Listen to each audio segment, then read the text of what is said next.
आज हम देखेंगे क्लासिफिकेशन ऑफ मैन या ह्यूमन। ह्यूमन ज़्यादा बेटर है इसका, है ना। Human, classification of human. यहाँ पर आपके मेन क्या है, 7 है, ठीक है। 7 कैटेगरीज है, लेकिन यहाँ पर मैंने 9 लिखे हैं। क्यों लिखे हैं ये बताऊँगी, ठीक है। इसका फर्स्ट हम लोग देख लेते हैं किंगडम। तो किंगडम यानी कि जगत, तो ह्यूमन जो है वो किस जगत के अंतर्गत आता है, एनिमेलिया, ठीक है। क्यों, क्योंकि एनिमल्स के अंतर्गत आते हैं, इसलिए जितने भी एनिमल्स होते हैं इस पृथ्वी पर उन सभी को एनिमेलिया के अंतर्गत रखा गया है। सेकंड में क्या है, फाइलम। फाइलम इसका क्या है, कॉर्डेटा। तो कॉर्डेटा के अंतर्गत मतलब अधिकांश जिनमें क्या पाए जाते हैं, कशेरुक दंड, ठीक है। कशेरुक दंड पाए जाते हैं, उन सभी को कॉर्डेटा के अंतर्गत रखा जाता है, ठीक है। उसके बाद सब फाइलम है वर्टिब्रेटा, ठीक है। सब फाइलम क्या है, वर्टिब्रेटा, यानी कि अब वर्टिब्रेटा का हिंदी होता है कशेरुकी। क्या होता है, कशेरुकी, यानी कि जिनमें कशेरुक दंड पाया जा रहा है कशेरुकी है, जिनमें क्रेनियम पाया जाता है यानी कि ब्रेन विकसित होता है। इस तरीके से उन सभी को किसके अंतर्गत, वर्टिब्रेटा के अंतर्गत रखा जाता है। क्लास इसका क्या है, मैमलिया है, यानी कि स्तनधारी है, ठीक है। स्तनधारी में क्या क्या हम लोग पढ़े थे, अंडे देने वाले, है ना, अंडे देने वाले हैं। इसका मतलब यानी कि सब क्लास में अंडे देने वाले, बच्चे देने वाले, अल्पविकसित बच्चों को जन्म देने वाले, इस तरीके से पढ़े थे। लेकिन मैमलिया के अंतर्गत जितने भी हैं उनको स्तनधारी जंतुओं को रखा गया है, ठीक है। इसी तरीके से ह्यूमन का सब क्लास क्या है, यूथीरिया, यानी कि पूर्ण विकसित बच्चों को जन्म देने वाली।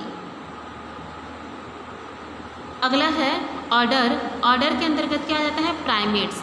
तो प्राइमेट्स के अंतर्गत हमने क्या क्या देखा था कि प्राइमेट्स के अंतर्गत मनुष्य आता है, गोरिल्ला है, बंदर है, चिंपांजी है, इन सभी को प्राइमेट्स के अंतर्गत रखा गया है, ठीक है। उनके कुछ समानताओं के कारण ऑर्डर प्राइमेट्स के अंतर्गत रखा गया है। फैमिली में क्या है, होमोनिडी है। जीनस इसका क्या है, होमो, और सेपियंस है, स्पीसीज है सेपियंस। इस तरीके से हम लोग देख सकते हैं ह्यूमन का क्लासिफिकेशन। एक क्लासिफिकेशन का मैं इस तरीके से एग्जांपल आपको बता दे रही हूँ, बाकी का जो इमेज है मैं आपको सेंड कर दूँगी। आप लोग सिर्फ उसका 7 कैटेगरीज ही अपने कॉपी में लिखेंगे। 7 कौन कौन से, जैसे इस तरीके से फ्रॉग का है ना। फ्रॉग में मैंने 7 लिखे हैं। यहाँ पर कॉर्डेटा का ये क्या हो जाएगा, कशेरुक दंड हो जाएगा, ठीक है।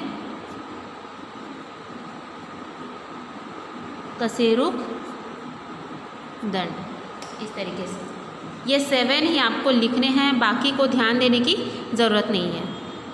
तो इतना में आज में हम लोग इतना देखते हैं।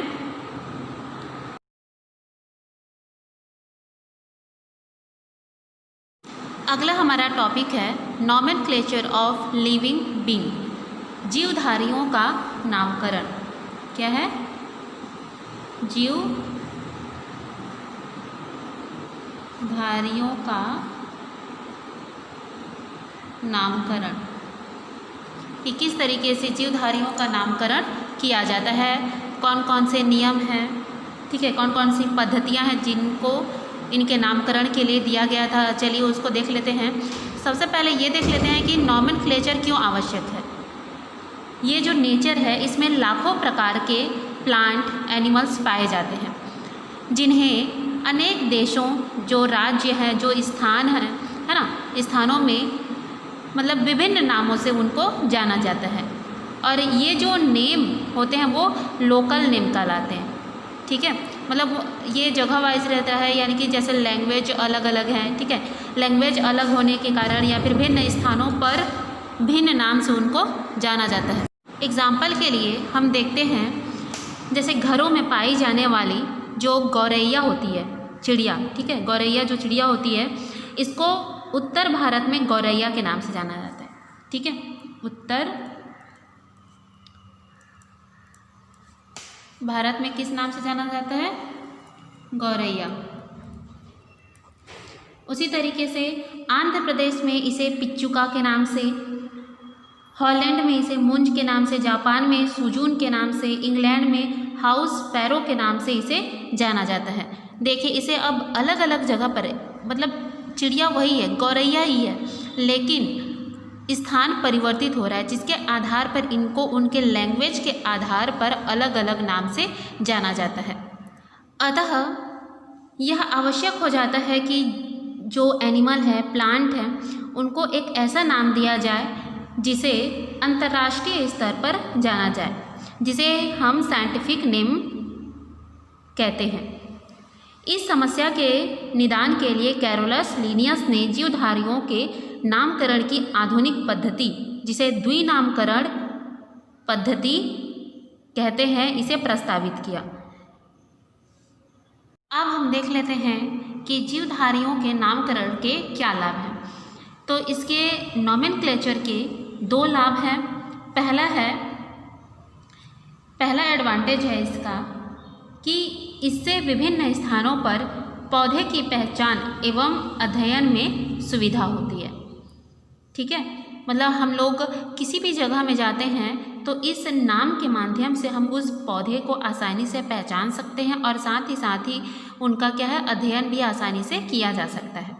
ठीक है, दूसरा एडवांटेज होता है कि जीवधारियों को दिए जाने वाले वैज्ञानिक नाम संपूर्ण विश्व में सभी भाषाओं में समान हो गए, जिससे अंतर्राष्ट्रीय स्तर पर भी जीवधारियों का अध्ययन में समानता आ गई है।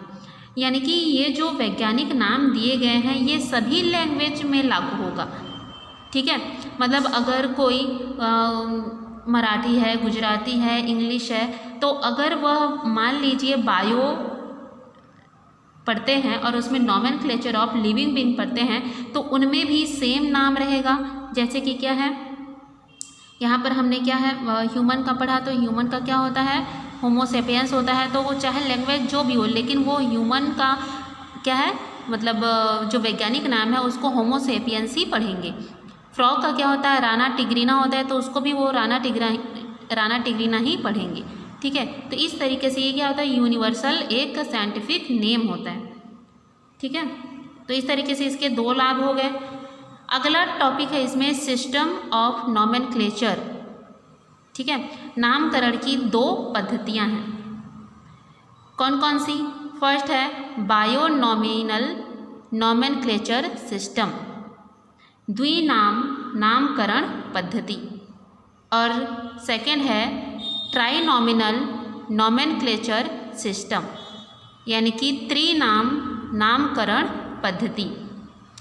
बाइनॉमिनल नॉमेनक्लेचर सिस्टम में किसी भी साइंटिफिक नेम में केवल दो ही नाम होंगे, जैसे कि होमो सेपियंस, इसमें दो हैं। ठीक है, उसी तरीके से ट्राइनॉमिनल नॉमेनक्लेचर सिस्टम में किसी भी जीव का जो वैज्ञानिक नाम है उसमें तीन होंगे। ठीक है, तीन में एग्जाम्पल के लिए इसमें आपका दिया हुआ है, जैसे कि हम लोग कौवों का देखे थे, कौवा, उसमें क्या दिया था, कॉर्वस स्प्लेंडस या फिर कॉर्वस स्प्लेंडेंस प्रोटेगैलस। ठीक है, इस तरीके से तीन होंगे। ट्राई मीन्स तीन, बाई मीन्स दो। तो इस तरीके से बाइनॉमिनल में क्या है, ये दो नाम होंगे और ट्राई में तीन। लेकिन ये जो ट्राइनॉमिनल नॉमेनक्लेचर सिस्टम है ये ज़्यादा क्या है, मान्य नहीं है। किसे ज़्यादा मान्यता प्राप्त है? बाइनॉमिनल नॉमेनक्लेचर सिस्टम को। इसके आगे जो नियम है उसे मैं आपको सेंड कर दे रही हूँ, उस नियम को आप लोग पढ़ लीजिए, थोड़ा इजी है, 10th क्लास में पढ़े होंगे। तो ये जो द्विनामकरण पद्धति, ठीक है, द्विनामकरण पद्धति है, इसे दिया गया था कैरोलस लिनियस के द्वारा। नाम हमेशा याद रखिएगा। ठीक है, किसके द्वारा? ये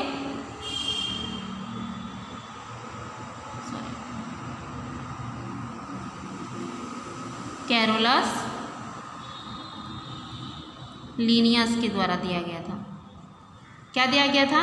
बायोनॉमिनल नॉमेनक्लेचर सिस्टम। कब दिया गया था? 1753 में। ठीक है।